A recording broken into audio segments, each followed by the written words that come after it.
Magandang gabi sa inyo lahat. Ako nga po pala si Mary B. Resete ng 9 Calcium. Ang gagawin po natin ngayon ay reaction video patungkol sa No Limit Angere Kabanata 61 to 64. Tingnan natin ang huling reaction video ng No Limit Angere. Buod ng Kabanata 61 hanggang 64. Habang mabilis na sumasagwan si Elias, sinabi niya kay Ibarra na itatago siya sa bahay ng isang kaibigan. Napansin nilang nagkakagulo ang mga bantay nang mapadaan sila sa tapat ng palasyo. Agad na pinadapa ni Elias si Ibarra sa katinakpan ng maraming damo. Sa pampang ay itinapon ni Elias ang mga damo at saka muling sumaguan hanggang sumapit sa malapad na bato. Sa di kalayuan, nakita nila ang isang palwa ng mga sibil na papalapit sa kanila. Agad na pinahiga ni Elias si Ibarra at saka tinakpan ng bayong. Kay Elias nakatuon ang pansin ng mga sibil sa palwa. Pinaulan na nila ng punglo ang lugar na pinagtalunan niya. Sa tuwing nilitaw ito, agad siyang pinapuputukan. Pagkalipas ng 3 oras, napansin ng mga sibil na may bahid ng dugo sa tubig ng baybayin ng pampang, kaya naman pinili na nilang umalis lamang. Kinaumagahan, kalat na kalat ang nangyaring habulan sa lawa. Ilang sandali dumating si Padre Damaso sa bahay ng Maria Clara at hinilingan kaagad ni Maria na sirain ang kasunduan ng kanyang kasal kay Linares at pangalagaan ang kapakanan ng ama. Ayon kay Maria, ngayong patay na si Ibarra ay wala nang sinumang lalaki ang kanyang pakakasalan. Wala namang nagawa ang pari kundi pahintulutan ng dalaga na pumasok sa kumbento kaysa piliin ang kamatayan. Sa kabilang dako, Noche Buena na noon sa bayan ng San Diego at malamig na ang simoy ng hanging amihan. Nakarating na si Basilio sa kanyang bahay at agad na hinanap ang ina, ngunit wala siya doon. Nakita niya ang ina na tumatakbo patungong kagubatan. Pumasok si Sisa sa pinto ng libingan ng matandang Kastila na nasa tabi ng punong balite. Pilit na binubuksan ito ni Basilio. Nakita niya ang isang sanga ng baliteng nakakapit sa kinaroroonan ng ina.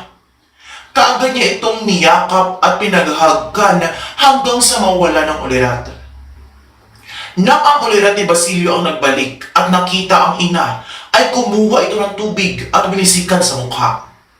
Inilapit ni Basilio ang kanyang tainga sa dibdib ng ina at siya'y binalot ng matinding takot na mapag-alamang patay na si Sisa.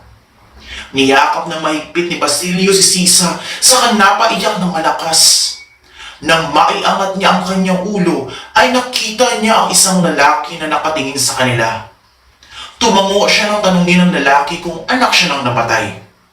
Ang lalaking kumakausap kay Basilio ay sugatan at tila hinang-hina, kaya di niya matulungan si Basilio na ilibing ang kanyang ina.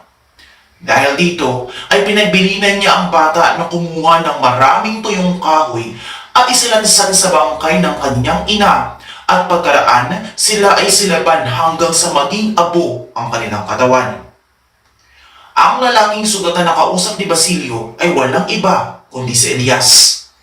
2 araw na siyang hindi kumakain at tila hindi na rin magtatagal ang buhay. Ibinili ni Elias kay Basilio ang kayamanan na nakabaon sa may puno ng balite. Nang magmamadaling araw na, ay nasaksihan ng buong bayan ng San Diego ang malaking sigang nagmula sa may lugar na kinamatayan ni Sisa at Elias. Nanirahan na si Padre Damaso sa Maynila mula na pumasok sa kumbento si Maria Clara. Kalaunan ay inilipat din siya ng Padre Provincial sa isang malayong probinsya. Ngunit kinabukasan, natagpuan siyang patay sa kanyang kwarto. Ayon sa pagsusuri ng doktor, ay bangungot ang saninang kamatay ni Padre Damaso. Ilang linggo bago maging ganap na mongha si Maria, ang ama-amahang si Kapitan Tiago ay dumanas ng saping-saping paghihirap ng damdamin, nangayayat ng gusto, naging mapag-isip at nawala ng tiwala kahit kanino. Nang lumaon, napabayaan na ang sarili hanggang sa nalimot na din ang kapitan na dating tanyag at iginagalang ng mga tao. Ang natutunan ko sa Kabanata 61 to 64 ay pagpapakita ng kabayanihan ni Elias dahil handa siya na ibuwis ang kanyang buhay para lamang sa kanyang kaibigan. Pangalawa ay ang maling paggamit ng kapangyarihan o estado sa buhay. Dahil sa maling pamamalakad ng mga Prior, unti-unting nawalan ang kapayapaan. Pangatlo ay ang pagpapakita ni Basilio at ni Sisa ng tunay na pagmamahal sa isa't isa. Yun lang.